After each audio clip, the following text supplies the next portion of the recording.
Oke, baik. Sudah jam 9.31 ya. Kita stop sharing dulu absensinya. Oke. Baik semuanya. Assalamualaikum warahmatullahi wabarakatuh. Cek sound. Dengar ya? Dengar, Pak. Oke. Oke, kita lanjutkan pembahasan kita ya di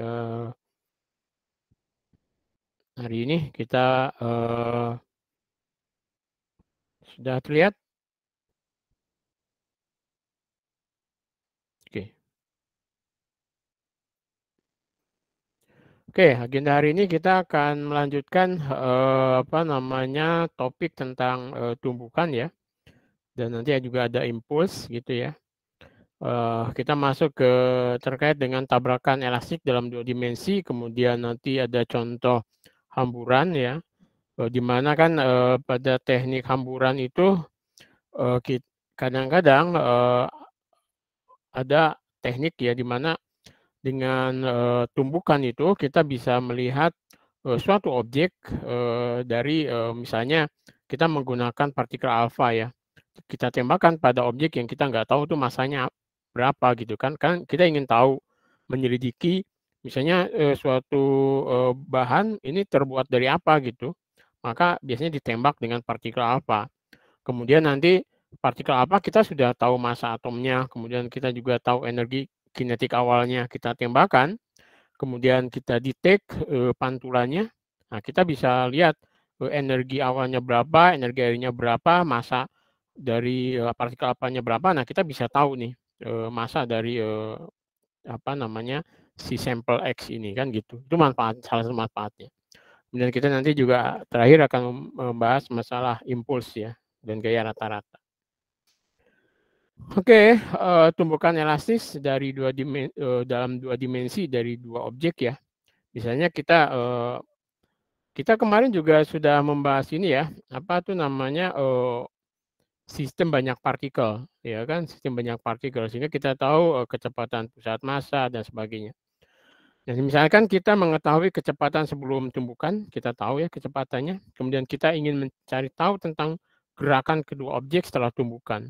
Jadi kita tahu kecepatan misalnya ke sumbu X nih, ya, kemudian kita juga ya ini kalau dalam satu dimensi ya gitu, kita ingin tahu kecepatan ke arah sumbu X akhir, jadi misalnya kemudian ke sumbu Y akhir dari objek satunya kan, kemudian juga kalau 2 dimensi ke kecepatan benda 2 ke arah sumbu X akhir, kemudian kecepatan benda 2 ke arah sumbu Y akhir dan seterusnya. Ini yang kita ingin tahu ya.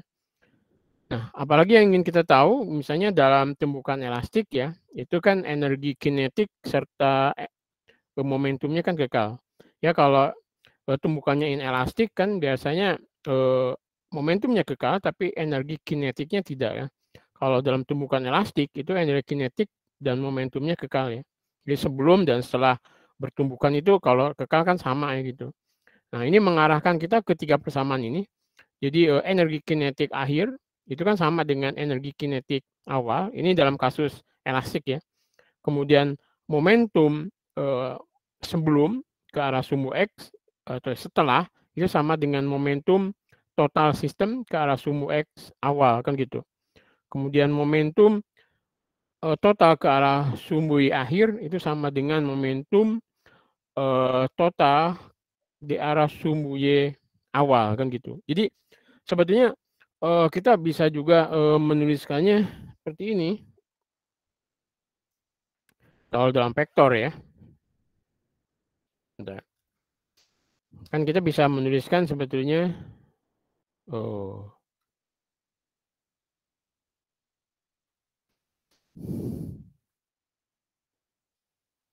vektor gini ya. Nah, itu ya kan. Jadi dalam tumbukan elastik itu ini juga ada energi kinetik akhir sama energi kinetik awal ya kan gitu. Dua aja. Cuman ketika kita proyeksikan dalam 2 dimensi itu X dan Y gitu, maka ya Berarti momentum total ya, total momentum akhir dalam sumbu X itu sama dengan total momentum awal dalam sumbu X, kemudian total momentum akhir dalam sumbu Y sama dengan total momentum akhir awal dalam sumbu Y ya gitu. Jadi atau kita bisa menuliskan seperti ini kan. Px itu P1X plus P2X kalau dua objek ya. Kalau tiga objek ya P3X dan seterusnya. Ini adalah M1 V1X plus M2 V2X ya. Seperti itu kan. Kalau ke sumbu X kan gitu. Dan Anda harus hati-hati juga. Nanti dia ke arahnya kemana kan gitu. Bisa jadi satu ke sini, satu ke kanan, satu ke kiri ya. Berarti di sini akan ada minus ya. Ingat ini vektor ya gitu. Oke. Jadi kita memiliki 3 persamaan dan 4 tidak diketahui ya gitu. Jadi kita membutuhkan lebih banyak informasi, misalnya ada sudut, ada massa dan sebagainya ya gitu. Oke ya, ini misalnya tumbukan elastik dalam 2 dimensi ini. Ini hamburan nuklir ya. Jadi sebuah partikel bermasa M besar yang tidak diketahui gitu, ini koma ya. Awalnya diam gitu. Jadi sebuah partikel dengan massa M besar ini yang tidak diketahui, ini awalnya diam gitu, partikelnya diam. Kemudian sebuah partikel bermasa M yang diketahui itu ditembakkan gitu dengan momentum awal PI kan gitu. Oke. Jadi masanya M kecil yang ini sudah diketahui kalau saya memberi contoh tadi biasanya partikel alfa gitu yang massa atomiknya 4 kan gitu karena di situ ada 2 proton dan 2 neutron ya. Jadi 4 kemudian kita tembakkan misalnya dengan momentum awal PI kan gitu. Numpuk dia jebrot gitu kan. Maka akhirnya kita bisa mengetahui M besar, kemudian kita bisa tahu M dalam tadi VI, VI-nya tahu, terus V finalnya, dan juga kita ingin tahu V total berapa kan gitu ya di sini. Dan hanya PI, VF, dan M nantinya gitu ya. Pengennya kita tahunya dalam bentuk ini. Nah, kita tahu PI, PF, dan M. Artinya ini bisa diukur ya, bisa diukur. Nah, kita ingin cari ini PX, VY, PM. Artinya momentum ke arah X dari si partikel yang bermasa M besar tadi. Kemudian kita juga bisa tahu VY-nya dan M-nya kan gitu. Jadi ini saat diam, kemudian ini setelah tumbukan kan gitu.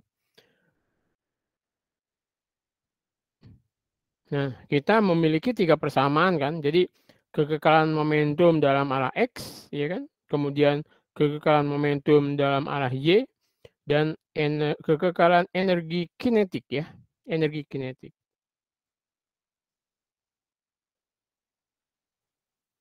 Gitu ya, kekekalan energi kinetik. Nah, 3 besaran, kemudian dicari dari 3 persamaan, mestinya dapat kita selesaikan ya, gitu.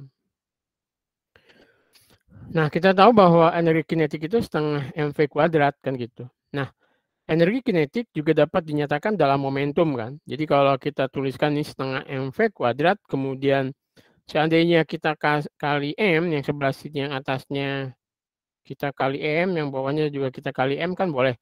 MM kan 1 ya. Sehingga yang atasnya menjadi M kuadrat, V kuadrat, ke bawahnya jadi 2M kan gitu. Nah, MV, ini MV kuadrat kan gini, ini adalah MV itu momentum kan gitu. Jadi energi kinetik itu bisa dinyatakan dalam momentum menjadi P kuadrat per 2M gitu. P itu kan momentumnya kan gitu. Jadi energi kinetik itu bisa dinyatakan dalam P kuadrat per 2M kan gitu. Oke, kemudian kita gunakan kekekalan momentum ya. Jadi di situ ada PI, momentum awalnya kan PI. Ini vektor ya, dalam vektor. PI, kemudian momentum akhirnya itu ada momentum dari objek yang numpuk tadi tambah momentum dari bendanya yang diam tadi ya. Sehingga momentum awal sama dengan momentum akhir kan gitu dalam komponennya kan. Jadi ini momentum awal, ini momentum akhir kan. Kekekalan momentum kan nantinya. Nah, atau kita juga bisa menuliskan bahwa P kuadrat itu sama dengan PI min PF kuadrat ya. Jadi ini kalau P itu kan sama dengan PI min PF. Kalau ini kuadratin, ya ini dikuadratin juga kan, gitu. Oke ya. Nah, kemudian kita gunakan kekekalan energi kinetik ya. Awalnya, ini kan energi kinetik dari benda yang bergerak tadi ya. Ini PI-nya itu menjadi PI kuadrat per 2M, ya kan gitu. Kemudian yang momentum yang benda kecil tadi kan bergerak dengan kecepatan, dengan momentum akhirnya menjadi PF kan, PF kuadrat per 2M. Nah, tambah energi kinetik dari benda yang besar tadi, yaitu P kuadrat per 2M besar kan gitu. Oke ya.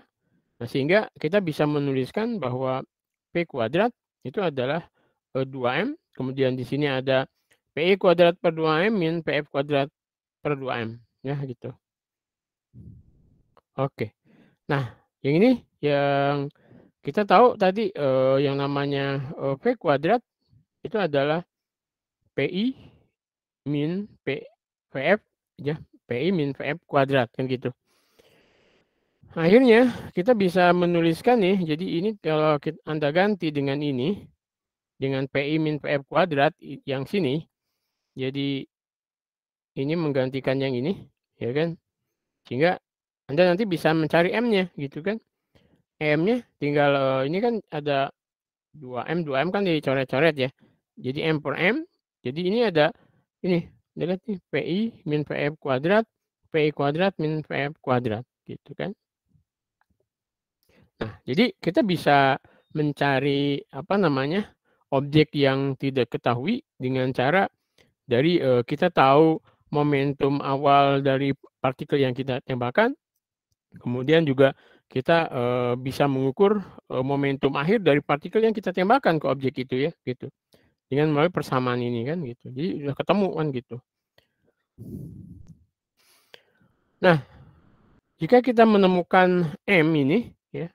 Nah, jadi kita bahwa M-nya kan fungsi ya M besar tadi yang misalnya unknown objek itu bisa kita tahu dari partikel yang kita tahu masanya dan kita tahu momentum awalnya dan momentum akhirnya gitu. Jadi kita mengukur PI dan PF ya dan kita tahu M, kita bisa mengukur M besar. Ya kan gitu. Jadi kita bisa tahu bisa bisa belajar tentang sesuatu yang tidak bisa kita lihat sebetulnya. Jadi contoh kalau kita ingin mengetahui suatu partikel, ya misalnya kan kita Anda mungkin pernah dengar ada akselerator ya. Jadi akselerator Fermi, akselerator mungkin di Batan juga ada ya, akselerator proton ya. Itu yang diputar itu adalah proton yang tentunya massa protonnya sudah kita anggap kita tahu ya, itu proton karena kita tahu yang diputar massa proton. Kemudian nanti proton ditembakkan pada suatu objek. Nah, kemudian kita harus tahu berapa momentum proton akhirnya kan, atau tadi partikel alfa juga bisa gitu. Nah, dari situ kita akan tahu objeknya tersebut apa gitu. Nah, jadi ini adalah ide dasar dari banyaknya kerja yang dilakukan dalam fisika atom, nuklir dan juga partikel. Iya kan, jadi kita bisa mengukur sesuatu yang kita tidak tahu ya dari sesuatu yang kita tahu gitu. Tapi syaratnya tadi gitu, kita tahu alat ukurnya kita yaitu massa yang proyektil yang mau kita tembakan, kemudian kita tahu juga momentum yang kita berikan dan kita harus mengukur tuh apa namanya momentum akhirnya gitu. Nah, ini sebetulnya dalam percobaan Rutherford ya, backscattering, jadi hamburan kembali dari suatu bahan ya gitu. Jadi misalnya begini, ini ada bahan yang tidak tahu ya, misalnya dari ya sembarang atau ketika orang riset, oh ada menemukan suatu bahan tertentu, ini nggak tahu gimana caranya nih. Nah, maka dibawa ke lab. Nah, di situ kita harus tahu alat yang untuk apa namanya menembakkannya kita harus tahu misalnya partikel alfa lah. Dalam hal ini misalnya inti helium yang memiliki energi EI ya gitu. Yang diketahui dia ditembakkan ke dalam sampel ya yang komposisinya kita diketahui. Nah, kemudian energi akhirnya dari partikel alfa itu kan memantul 180 ya. Artinya dia dibalikin lagi. Kita datang kemudian dibalikin terhadap berkas datangan gitu. Nah, kemudian di sini ada detektornya juga, ada detektor ini tembakin, kemudian ini detektornya ke sini ya gitu.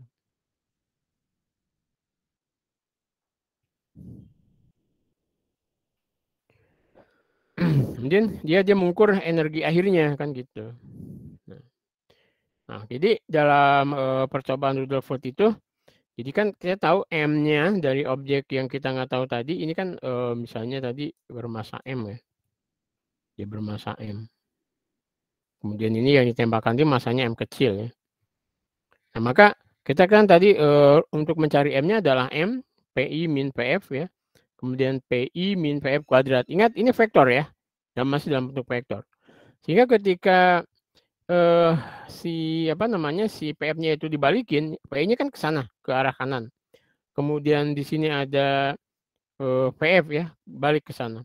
Maka di sini Anda lihat PF-nya di sini ini akan menjadi positif ya, karena arahnya itu berlawanan kan. Jadi ini ada minus PF kan, ini PI ke sana, ini karena vektor dia ke sana, berarti ada minus terhadap ini kan. Jadi plus jadinya kan gitu. Nah, sehingga kalau ini kita uraikan, jadi di sini menjadi MVI kan. Kemudian di sini juga ada MVI ya gitu. Nah, maka di sini Anda lihat juga ini ada M kuadrat VI ya. Kemudian di sini juga M kuadrat coret-coret ya. Sehingga nanti bisa Anda lihat ini adalah PI plus PF, VI plus PF sama ya. Yang ini bisa kita uraikan menjadi VI plus PF, VI min PF gitu. Nah, jadi kita bisa lihat nih, ini akan menjadi coret-coret tinggal PI plus PF, PI min PF. Nah, kan jadi M itu sama dengan MVI plus PF, VI min PF. Oke, atau kita juga bisa nyari bahwa kecepatan akhir dari si partikel yang kita tembakkan yang bermassa M kecil itu adalah kecepatan awal, kemudian M min M besar min M kecil, M besar plus M kecil. Dari sini kita bisa lihat, bisa cari. Nah, kalau kita lihat perbandingan energi akhir dan energi awal, energi kinetik akhir dan energi awal dari partikel yang kita tembakkan tadi, tentunya kan gini kan, jadi ini energi kinetik akhir, ini energi kinetik awal, energi kinetik akhirnya kan ini, setengah MPF kuadrat, setengah MVI kuadrat. Nah, kita bisa ya, untuk sementara kita coret-coret ini aja kan, coret, coret ya. Nah, tinggal VF kuadrat, VI kuadrat, kan gitu. Nah, kalau VF kuadrat, VI kuadrat kan tidak lain adalah M min M, M plus M kuadrat, kan gitu, sama aja kan. Gitu. Nah, dari sini kita bisa masukkan sini nih. PI kuadrat kan jadi PF per PI, itu kan ini kan, M min M, M plus M, kan gitu. Nah, ini tinggal dikuadratkan aja kan gitu. Oke. Oh, udah jadi ribet ya. Ini kan si, oke, sorry. Nah, Anda lihat yang sebelah sini nanti kita bisa dari sini kalau karena kan yang diukur dalam detektor kan mesti energinya kan, energi awalnya berapa, energi akhirnya berapa. Nah, kemudian sehingga kita bisa menuliskan hubungan antara M kecil dan energinya gitu. Jadi nanti M-nya sama dengan M 1 plus akar dari E akhir per E awal, 1 min akar dari E akhir min E awal. Nah, kan jadi kita bisa tahu M-nya berapa gitu, oke. Nah, misalnya ini tadi tembakan berkas partikel alfa, misalnya di helium ya, yang memiliki energi awalnya itu EI yang ke dalam sampel yang tidak diketahui. Ukur energi akhir dari partikel alfa yang memantul misalnya 180 ya terhadap berkas datang. Jadi ini energi datangnya, kemudian ini energi akhirnya yang dia berbedanya 180. Misalnya asalnya ke kanan jadi ke kiri kan gitu. Ini detektornya ya.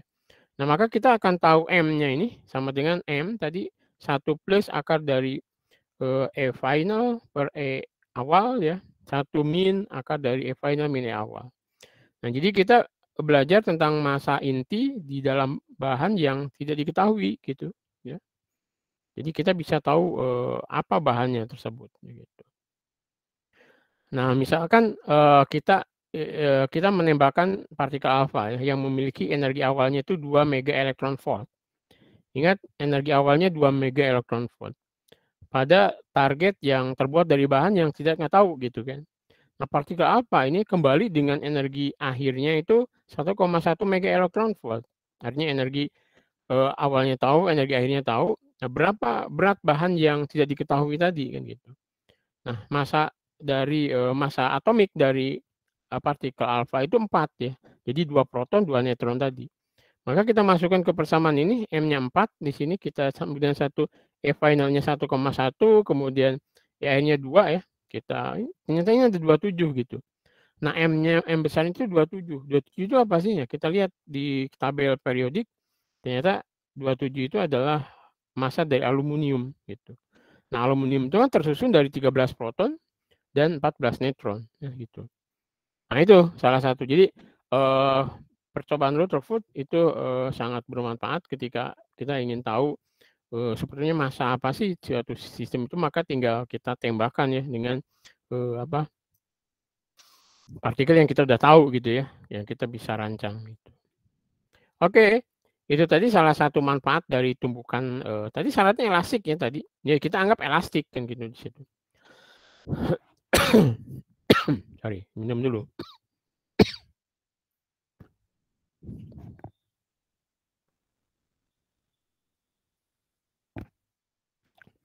Teson, suara saya masih kedengaran? Masih, Pak. Masih, Pak. Oke, kita lanjutkan lagi. Contoh lain dari tumbukan elastik 2 dimensi itu adalah ketika Anda bermain biliar ya. Biliar. Nah, jika kita tahu hanyalah kecepatan awal dari bola biasanya bola bola intinya ya, misalnya berwarna putih ya gitu. Nah, kita tidak memiliki cukup informasi untuk mencari jalur yang tepat setelah tumbukan, tapi kita bisa memprediksinya gitu. Nah, ini gunanya kita belajar tentang tumbukan elastik ya. Oke, kita lihat tinjau kasus di mana satu bola awalnya diam, misalnya bola merah, kemudian ini bola putih mau kita tembakkan. Biasanya merah sama kuning ya kalau di tempat main game itu. Ini bola putih mau kita tembakkan nih. Ini seperti ini kan. Jadi ini bola putih, ini bola merah. Di sini ada bisa jadi central mesh-nya ya ini. Central mesh antara ini masanya sama tentunya. Maka ketika tumbukan jebrot gitu. Nah, maka arah ini awalnya, kemudian arah terakhir bola merah akan bergantung pada di mana bola si putih mengenai sasarannya kan gitu.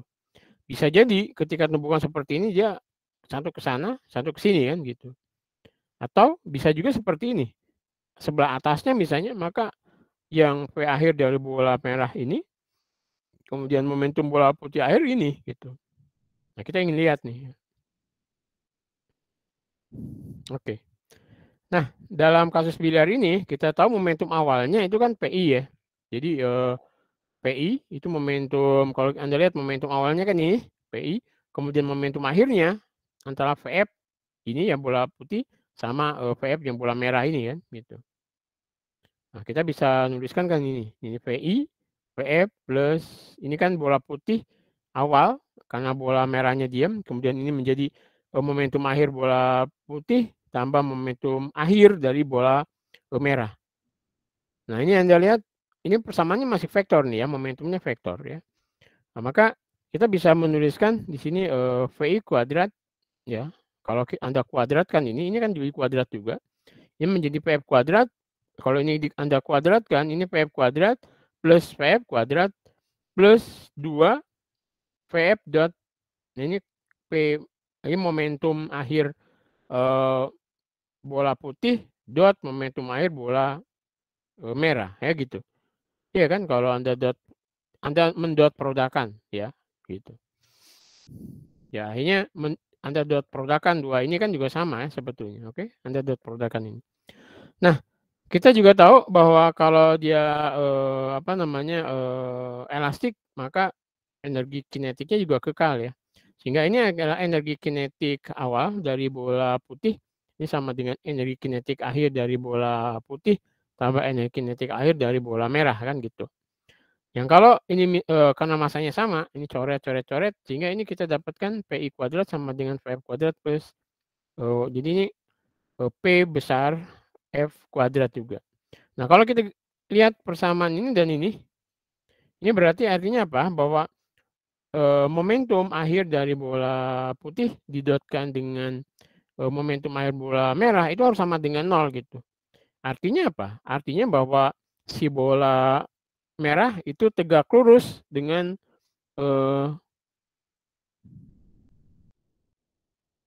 bola putih ya gitu. Jadi si bola merah tegak lurus dengan bola putih kan gitu. Kenapa? Karena ini dengan ini kita gandengkan nih. Ini kan ini sama kan dari kekalahan energi kinetiknya kan. Berarti ya mengharuskan bahwa si bola merah atau si bola putih itu tegak lurus dengan bola merah gitu. Sehingga rumus ini kan terpakai ya gitu. Nah, ini perbandingan dua persamaan ini memberikan tahu kita bahwa kedua momentum tadi gerak dari bola merah dan putih itu saling tegak lurus gitu ya. Oke. Jadi ini ada PF-nya, ini adalah ini bola putih, ini bola merah ya. Sudutnya 90.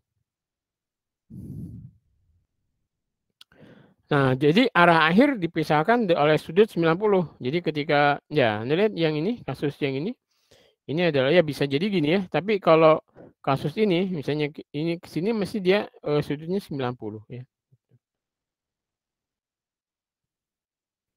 Oke, jadi kita bisa memasukkan bola merah tanpa memasukkan bola putih kan gitu. Jadi kalau Anda lihat nih, ketika ini kita tembak, maka ini akan ke sana dan si bola putih akan ke sini ya gitu. Atau ya kedua-duanya juga bisa ya gitu. Jadi kita juga bisa memasukkan bola merah tanpa memasukkan bola putih, namun kita juga bisa artinya memasukkan kedua-duanya ya gitu. Seperti ini kan. Jadi ini bisa ke sana, ini bisa ke sini. Jadi bisa masuk dua-duanya juga gitu.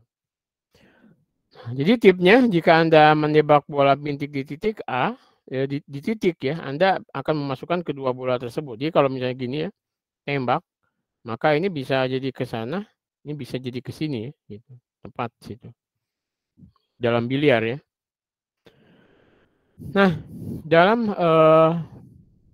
tabrakan elastik ya dalam dua dimensi ini ya. Jadi sebuah bola bergerak yang awalnya bergerak ke arah yang ditunjukkan mengenai bola yang identik tetapi tidak bergerak. Ini.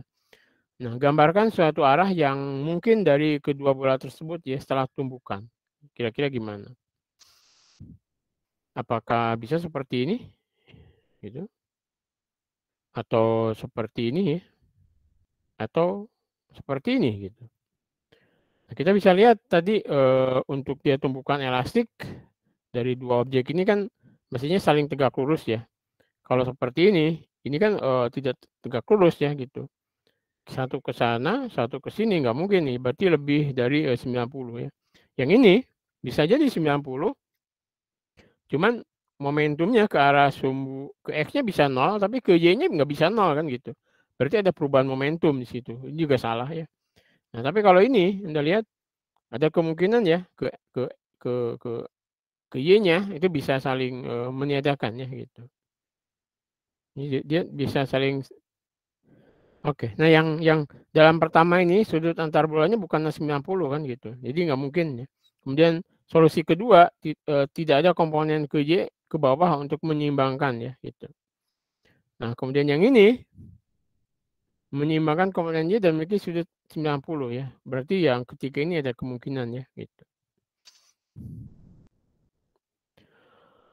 Oke. Nah, kita lihat sekarang skala waktu ya. Jadi ketika tabrakan antara bola putih di awal dan bola merah nih ya. Ini bola bersentuhan dalam waktu yang sangat singkat ya gitu. Kemudian akhirnya seperti ini kan.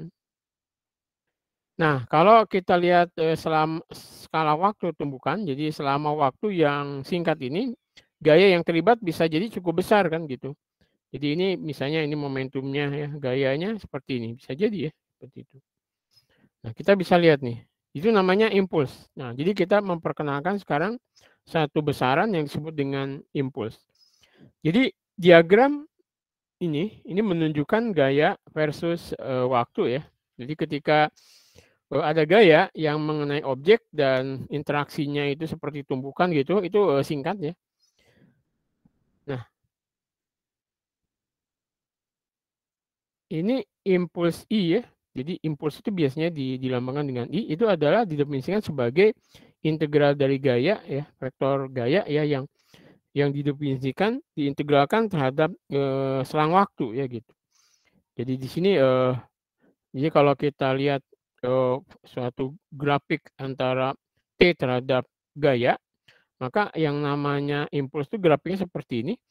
Nah, yang namanya impuls itu adalah luasan di bawah grafik ini kan gitu. Jadi kita mengintegralkan gaya terhadap waktu ya gitu. Ini disebut dengan impuls. Dan dia vektor ya gitu. Jadi impuls itu dari gaya adalah vektor yang didefinisikan sebagai integral gaya selama tumbukannya tadi gitu ya. Nah, satuan dari impuls itu adalah Newton's count ya. Karena gayanya kan vektor ya, sehingga impuls itu vektor juga. Nah, tapi Anda ingat bahwa yang namanya gaya itu sama dengan derivatif dari momentum terhadap waktu kan gitu. Gaya itu adalah derivatif dari momentum terhadap waktu, sehingga F di sini kita ganti dengan dp dt ya. Yang dt kita coret-coret nih, sehingga impuls itu adalah perubahan momentum kalau Anda lihat. Ini adalah momentum akhir min momentum awal atau perubahan momentum. Jadi impuls itu sama dengan perubahan momentum sebetulnya ya gitu. Jadi impuls adalah perubahan momentum. Oke, ya. Jadi impuls adalah perubahan momentum. Itu yang harus Anda ingat-ingat. Oke, nah gaya dan impuls. Jadi dua tumbukan berbeda itu dapat memiliki impuls yang sama gitu. Jadi dua tumbukan yang berbeda bisa memiliki impuls yang sama. Misalnya, yang satu gayanya kecil tapi delta T-nya cukup besar. Yang satu delta T-nya kecil bisa jadi F-nya besar gitu. Jadi ketika delta jadi model tumbukan itu bisa berbeda tapi impulsnya sama, bisa jadi ya gitu. Jadi kalau untuk yang kasus ini nih yang di sebelah kiri ini delta T-nya besar gitu, tapi F-nya kecil gitu. Tapi luasan di sini bisa jadi sama dengan luasan di sini ya. Atau kalau dalam waktu delta T besar bisa jadi F-nya besar kan gitu. Sehingga impulsnya sama ya gitu. Jadi ya gitu. Nah, kalau kita lihat dalam pegas, ini pegas yang ada yang pegas halus gitu misalnya kan. Ada juga jadi delta T-nya besar, F-nya kecil gitu. Gaya respons dari pegasnya itu kecil kan karena dia halus pegasnya. Bisa juga pegasnya kaku nih kan, delta T-nya kecil tapi gayanya jadi besar gitu. Tapi impulsnya sama nanti ya. Bisa jadi ya. Oke. Nah, gaya dan impuls ya. Dua kotak nih yang satu lebih berat dari yang lainnya. Awalnya diam pada permukaan horizontal ya tanpa gesekan ya. Nah,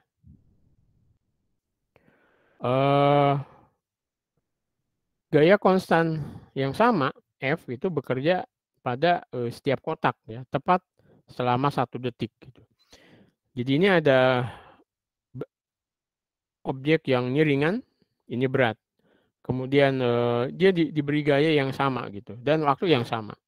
Kotak mana yang memiliki momentum paling besar setelah gaya bekerja gitu. Momentum paling besar. Ingat momentum itu adalah sama dengan impuls juga kan. Jadi perubahan momentum sama dengan impuls gitu. Nah, impuls itu adalah integral dari F terhadap waktu kan gitu. Nah, berarti kalau F-nya sama, kemudian waktunya juga sama, berarti logika kita mestinya momentumnya juga sama yang dirasakan oleh si objek ini, walaupun yang satu ringan, yang satu berat.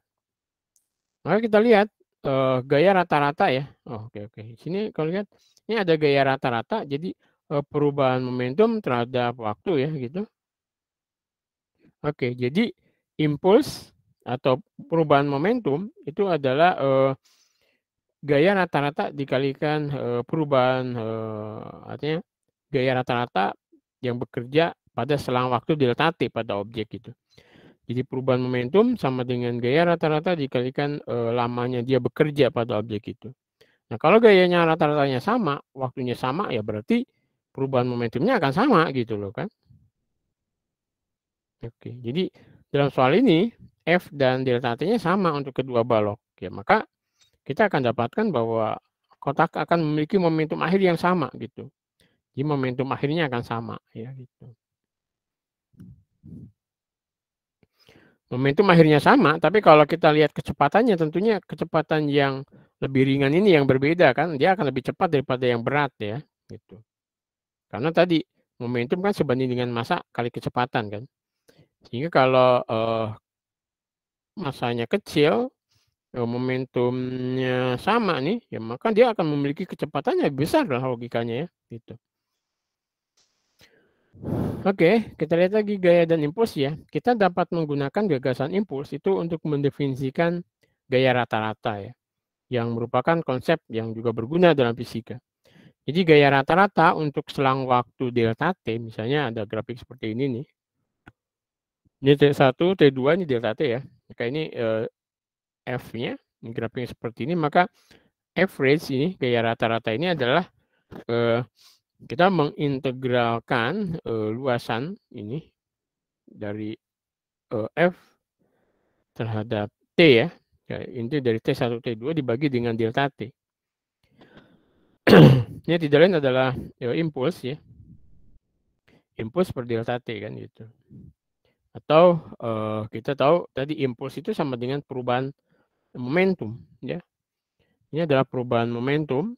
Jadi perubahan momentum terhadap waktu ya gitu. Jadi gaya rata-rata itu adalah perubahan momentum terhadap waktu ya gitu. Nah, ini dia gaya dan impuls ya. Ini ada gaya rata-ratanya kecil ya, maka delta T-nya akan besar. Atau ini ada untuk impuls yang sama misalnya ini juga bisa delta F gaya rata-ratanya besar gitu, maka delta T-nya kecil ya gitu. Oke. Nah, ini ada gaya dan impuls ya. Contoh baseball nih ya. Jadi seorang pelempar melempar bola ya yang massanya 0,7 kg dengan kecepatan 145 kilometer per jam atau sekitar 90 meter per hour ya, atau 90 meter per jam. Kemudian yang pemukul tadi melakukan kontak dengan bola selama 0,001 sekon. Ya kita misalkan kita tahulah ya, interaksinya kan cepat ya. Dan menyebabkan bola meninggalkan pemukul dengan kecepatan 190 km per jam atau sekitar 120 km per hour ya gitu. Nah, carilah gaya rata-rata pada bola dengan mengabaikan gravitasi. Nah, kita ingin lihat jadi ada bola nih dilempar ya dengan kecepatan 145 km per jam gitu. Kemudian dipukul sama si pemukul yang main baseball itu sehingga dia bolanya sekarang menjadi kecepatannya 190 km per jam. Nah, kira-kira berapa sih gaya rata-rata pemukul tadi pada bola kan gitu. Kita ingin tahu itu. Nah, maka gaya rata-rata tadi kita bisa mengetahuinya dari ini bahwa perubahan momentum terhadap waktu kan gitu. Ada perubahan momentum terhadap waktu. Nah, dari situ kita bisa hitung kan bahwa kita ubah dulu deh. Karena gaya itu kan dalam Newton ya. Maka kita ubah dulu 145 km per jam ini ke meter per sekon. Tentunya ini kali 10 pangkat 3 meter, kemudian ini bagi 3.600 sekon ya. Kalau Anda itu kan jadi ini. Kemudian juga begitu ya. Jadi ini 40,28 meter per sekon. Kemudian bola menjauhnya itu 52,78 meter per sekon. Sehingga perubahan momentumnya atau impulsnya itu adalah momentum akhir min momentum awal kayak gitu. Nah, Anda lihat di sini momentum akhirnya gitu, min momentum awal, momentum akhirnya kan ini. Nah, min momentum akhirnya itu tapi kan berlawanan ya dengan momentum awalnya. Sehingga di sini menjadi minus ya. Gitu. Jadi kalau kita lihat kalau ke arah sana positif berarti ke arah asalnya kan mesti ke arah berlawanan kan, datang sama mantul gitu kan berlawanan. Sehingga ini karena vektor, maka ini ke arah min I ya. Ini ke I, ini ke arah harus ke I juga kan, berarti ini minus ya. Sehingga ini 0,7 kali 52 min, kemudian di sini ada 0,7 kali min 40. Kenapa minus? Kan tadi berlawanan dengan arah pantulnya ya, gitu. Sehingga kita dapatkan nih 65 ya, 14 kg meter per sekon gitu. Nah, jadi gaya akhirnya itu rata-rata yang bekerja pada si bola tadi akibat pukulan baseball itu adalah delta P per delta T. Nah, delta P-nya itu adalah ini 65,14 Newton sekon. Kemudian nah, interaksinya tadi kan diketahui 0,01 sekon. Sehingga gaya rata-ratanya adalah sekian. Ya, jadi gede banget gitu ya. Oke. Jadi seperti itu untuk hari ini ya. Jadi agenda kita untuk apa namanya momentum dan impuls, kemudian juga gaya dari apa namanya gerak dari banyak partikel, mulai dari pusat massa, kemudian kecepatan pusat massa, percepatan pusat massa, dan sebagainya itu sudah kita bahas ya gitu. Oke, jadi minggu depan kita siap masuk ke gerak ke benda tegar dan rotasi ya, gitu. Oke, seperti itu. Sambil absen, kalau yang belum absen silakan. Kalau ada yang mau nanya silakan.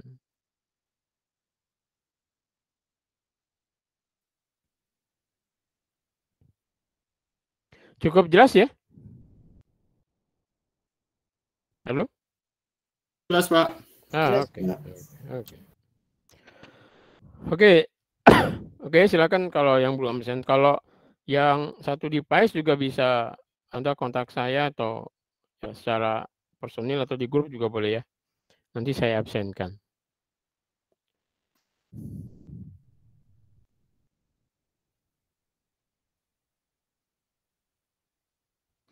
Oke, kalau tidak ada lagi, terima kasih ya. Kita tutup. Wassalamualaikum warahmatullahi wabarakatuh. Kita ketemu minggu depan ya, dengan topik yang berbeda. Terima kasih, Pak. Terima kasih, Pak. Terima kasih, Pak. Terima kasih, Pak. Oke. Terima kasih, Pak. Oke, iya.